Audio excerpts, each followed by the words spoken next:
In this video, I'm going to show you how to start a homestead or a farm in 6 weeks from right where you are. And the sooner you get started, the better.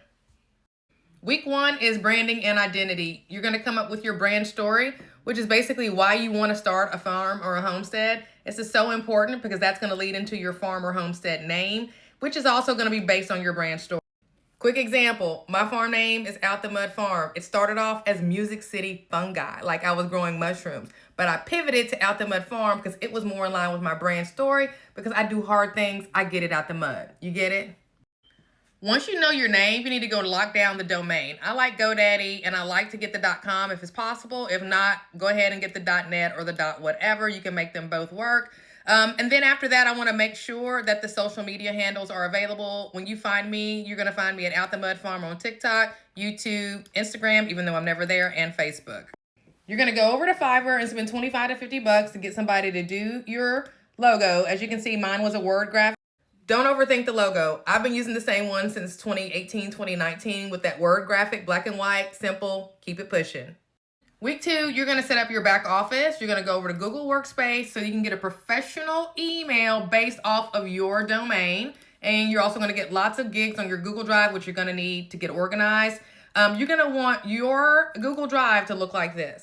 You want one folder for every letter of the alphabet. Trust me, just do it. Next, you're going to choose a business structure and you're going to keep it simple and go with a sole proprietorship just because that's the easiest to get started. I'm not an attorney. I know these are better, but you're not ready. Just do a sole prop. Hopefully you don't have more than one sole proprietorship because the next step is to go to the IRS and get an EIN, and you can only get one EIN per sole prop. So if you already have a sole prop with an EIN, you're probably going to have to get an LLC for your farm. Next, you are going to secure your farm name with your state Department of Agriculture.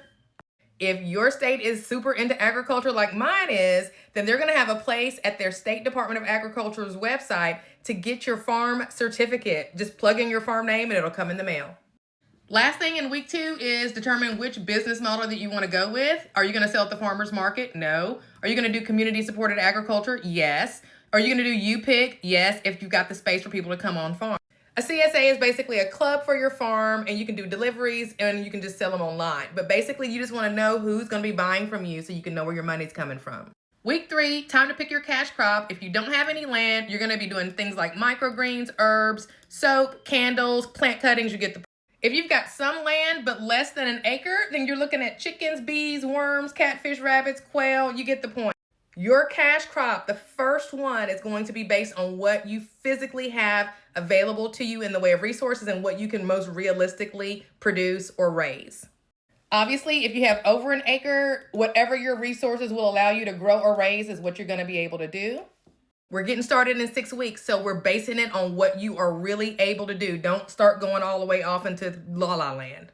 Week 4, you're going to put all of this together into a farm plan, and you're going to base everything on your hardiness zone as far as what you're going to be growing or raising and your resources, and you're going to look into succession planting and raising, right? That means planting every week during the planting season, so during harvest, every week you got stuff to sell.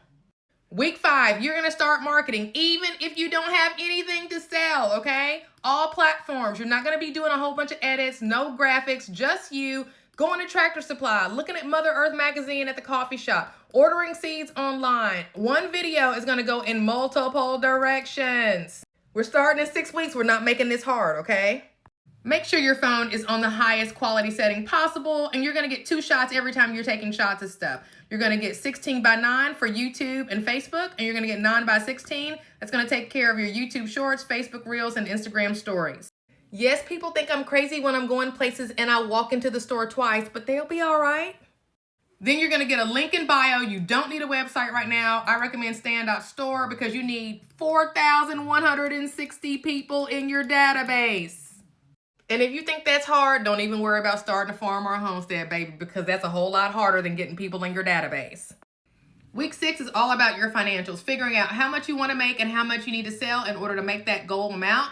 And download that Schedule F from the IRS's website so that you can be prepared for your 2025 tax deductions. If you're ready to execute, visit the link in my bio to learn more about the Homestead Hacker so that you can have something to keep you on track. The Homestead Hacker is just basically designed to make sure you get it done And I'm going to teach you how I was able to get paid thousands of dollars from Catholic charities to provide fruits and vegetables to them when I did not have any on my farm.